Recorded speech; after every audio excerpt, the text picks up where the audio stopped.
Getting a Dear John letter can be downright disappointing. I mean, to get a letter that says, baby, baby, sweet baby, sent your saddle home and she don't want to be with you no more, well, that's depressing.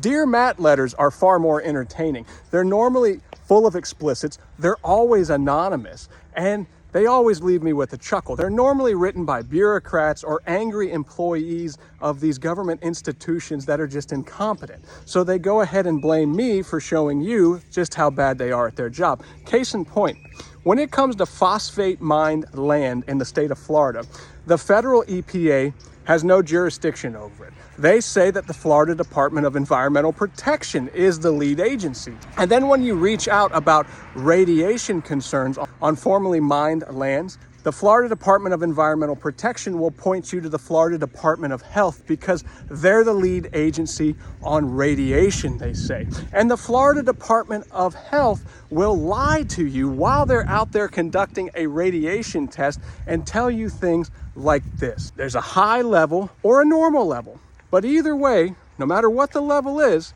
you have nothing to be concerned about. This is what they told the residents of Oak Bridge and Grassland communities. Their communities were built on a phosphate mine. The residents got very sick. The Florida Department of Health went out there and conducted radiation surveying. There's just one problem. Not only were they lied to, but the meters that they used, according to a fella with a PhD, are the wrong meters. And he went into a whole explanation saying the meters that the Florida Department of Health used might have underreported the radiation exposure by 40 times the actual amount.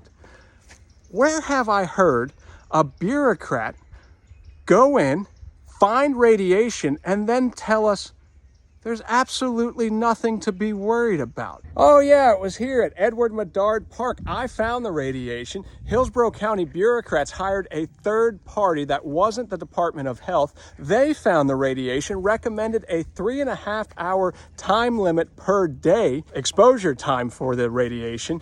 The bureaucrats took to social media and said, there's nothing to worry about at the park, nothing to be concerned with. Go out there and enjoy the amenities that the park has to offer. Boy, that's the same thing they told the residents at Oak Bridge and Grassland communities. They say if you don't understand history, you're doomed to repeat it. And wouldn't you know, Hillsborough County Board of Commissioners is considering building more houses on top of a former phosphate mine called the Sidney Sludge Pond. I'm Matt the Welder. God bless America. And in 2026, I want to be Florida's next governor because your government already hates me. And that makes me more than qualified for the job.